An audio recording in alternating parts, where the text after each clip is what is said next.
Sebagai bumbu masakan, terasi sangat populer. Walaupun dengan aroma yang menyengat, terasi sudah menjadi bumbu yang dipercaya bisa meningkatkan aroma dan rasa masakan menjadi lebih sedap. Bahan baku terasi sendiri adalah udang yang difermentasi. Ternyata terasi sudah menjadi bahan utama masakan di Asia Tenggara dan juga Tiongkok. Aroma terasi memang menggoda, tapi awas jangan sampai berlebihan dalam mengonsumsi terasi ya.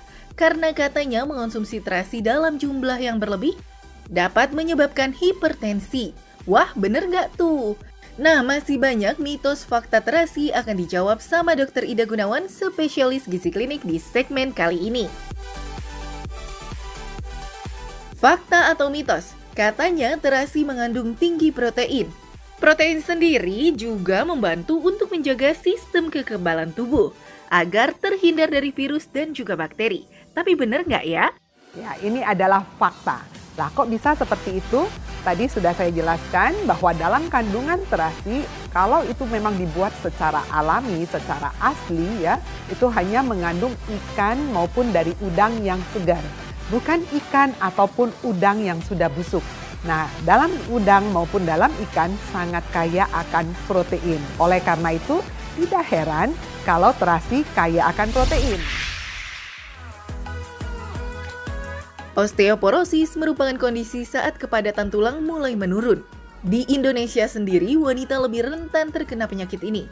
Melakukan olahraga rutin dan juga mengonsumsi makanan yang tinggi kalsium seperti tahu, tempe, dan juga kacang-kacangan menjadi salah satu cara agar terhindar dari osteoporosis. Lalu bagaimana ya dengan terasi? Karena katanya konsumsi terasi juga dapat mencegah osteoporosis. Itu fakta atau mitos? Ini adalah mitos. Kenapa mitos? Karena di dalam terasi kandungan kalsium tidak sebanyak kandungan kalsium yang ada pada ikan teri basah. Kenapa? Karena umumnya terasi hanya mengambil bentuk dari udang rebon ataupun ikan ya, meskipun tidak terlalu banyak tulang yang masuk ke dalamnya. Oleh karena itu, dalam terasi kandungan kalsiumnya tidak setinggi yang ada di dalam ikan yang segar. Jadi tidak bisa digunakan sebagai bahan makanan sumber. Apalagi terasi hanya digunakan sebatas bumbu. Jika kita ingin mencegah osteoporosis, pastinya kita harus makan sebagai bahan makanan sumber. Nah, ada lagi nih, kalau katanya konsumsi terasi dapat membantu pembentukan darah dalam tubuh loh. Wah, bener nggak tuh? Yuk, tanya sama Dokter Ida. Ya, ini adalah mitos. Ya, kenapa? Karena terasi itu kaya akan protein. Di dalamnya, jika kita membuat terasi yang asli, dia terbuat dari udang ataupun ikan yang segar. Nah, udang ataupun ikan kaya akan protein. Agar janin tumbuh dengan sehat, ibu hamil harus mengonsumsi makanan sehat seperti buah dan sayur ya. Menghindari makanan yang dapat mengganggu kesehatan janin tentu menjadi hal yang harus dilakukan. Lalu bagaimana dengan terasi? Karena katanya ibu hamil tidak boleh mengonsumsi terasi loh. Fakta atau mitos ya? Ini adalah mitos. Kenapa? Ibu hamil masih boleh mengkonsumsi terasi namun dalam jumlah yang tidak berlebihan, hanya sebatas bumbu masakan. Dan harus diingat bahwa terasinya harus berasal dari bahan makanan alami. Betul-betul terasi yang dibuat sendiri yang memberikan efek kesehatan yang cukup baik juga. Asal tidak berlebihan. Tersusun dari miliaran sel saraf yang terhubung satu sama lain, otak berfungsi untuk mempengaruhi sistem kerja organ tubuh manusia. Tentunya menjadi sebuah keharusan untuk menjaga agar tetap sehat. Salah satunya dengan mengonsumsi makanan yang dapat menyehatkan otak.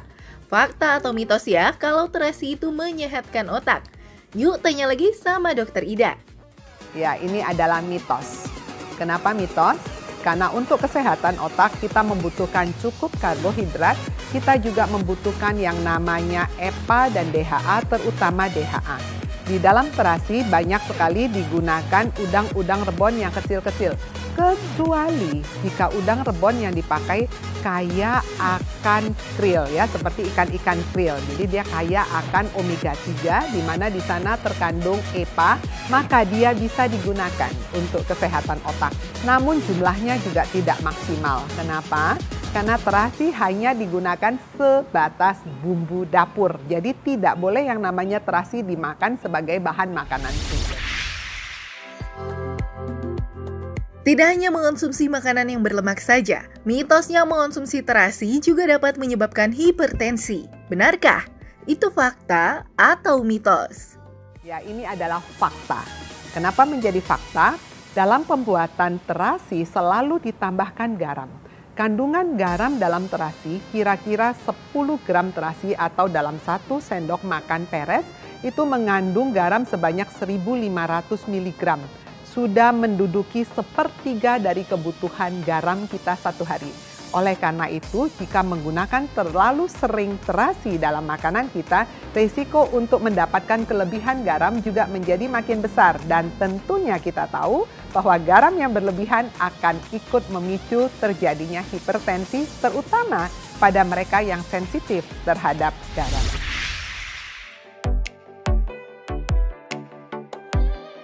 Fakta mitos selanjutnya, konsumsi terasi dapat memicu kanker. Benarkah? Dokter Ida, itu fakta atau mitos ya?